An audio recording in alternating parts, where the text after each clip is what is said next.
मनोज जरांगे मुंबईवर चाल करून आल्यानंतर सरकारने आरक्षणासाठी सुधारित जी आर काढला आणि मराठा समाजाने जल्लोष केला। मात्र या नव्या जी आर नंतर सुरू झाली ती आरक्षणाची नवी लढाई आणि ही लढाई आता दोन समाजांना आमने-सामने उभी करणार का ही भीती व्यक्त होते।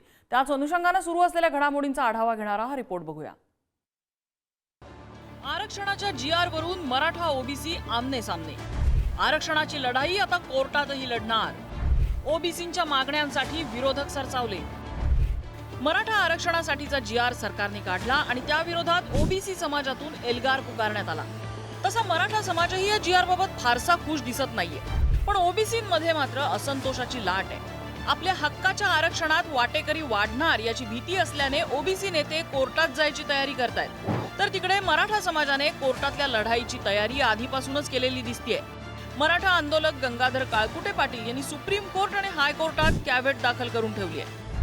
माननीय सुप्रीम कोर्ट नवी दिल्ली तसेच हायकोर्ट मुंबई, हायकोर्ट खंडपीठ छत्रपती संभाजीनगर येथे कॅव्हेट दाखल केला असून याद्वारे आम्ही माननीय कोर्टाला विनंती केली आहे की जो हैदराबाद गॅजेटच्या लागूसाठीचा जो जी आर काढलेला आहे माननीय राज्य सरकारने, त्या जी आरला स्थगिती देण्यापूर्वी किंवा त्यावर चर्चा करण्यापूर्वी किंवा तो जी आर रद्द करण्यापूर्वी किंवा याबाबत अशी काही तत्सम कारवाई करायची झाल्यास त्याबाबत सर्वप्रथम आम्हाला कळवण्यात यावं, आमचं मत विचारात घ्यावं।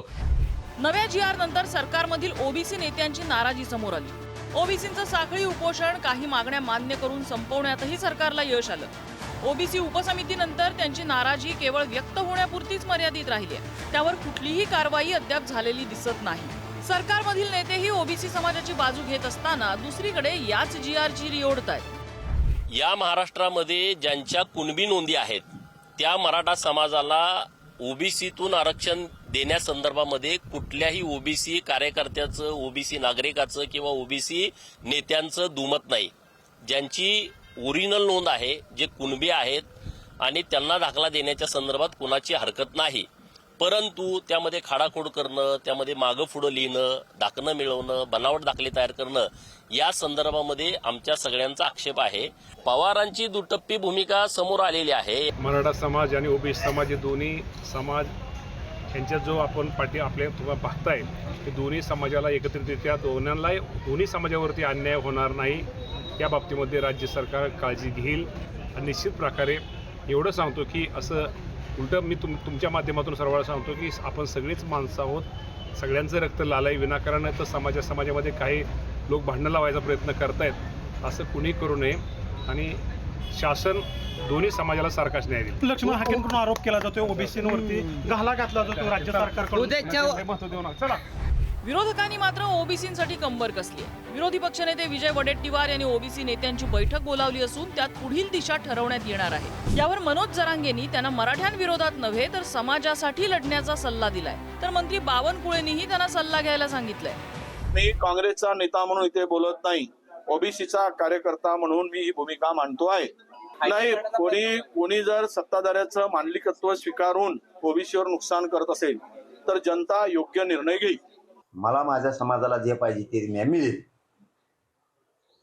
ठसून सांगतो ते। माझ्या समाजाला जे पाहिजे होतं ते मिळेल, माझ्या समाजाने मिळेल।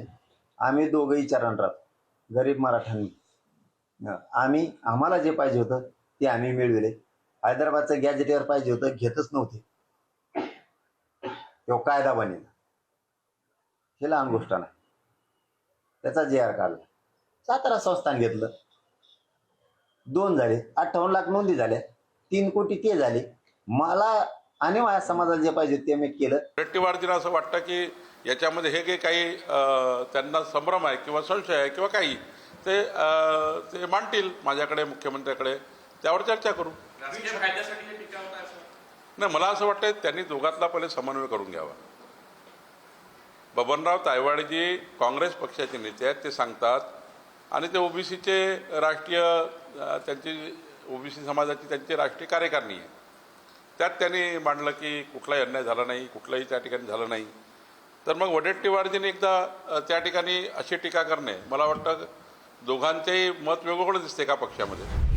आरक्षणाच्या लढ्यात आपणच समाजाचे कैवारी असं दाखवत राजकीय पोळी भाजण्याचे अनेक प्रयत्न होत आहेत। मग त्यात लोकनेते, राजकीय नेते आणि गल्ली कोपऱ्यावरचे कार्यकर्तेही कमी नाहीत। मात्र या सगळ्या आरोप प्रत्यारोपात मराठा आणि ओबीसी हे दोन समाज एकमेकांसमोर उभे ठाकू नये याची काळजी खरंच घेतली जाईल का याचीच शंका आहे। ब्युरो रिपोर्ट, पुढारी न्यूज।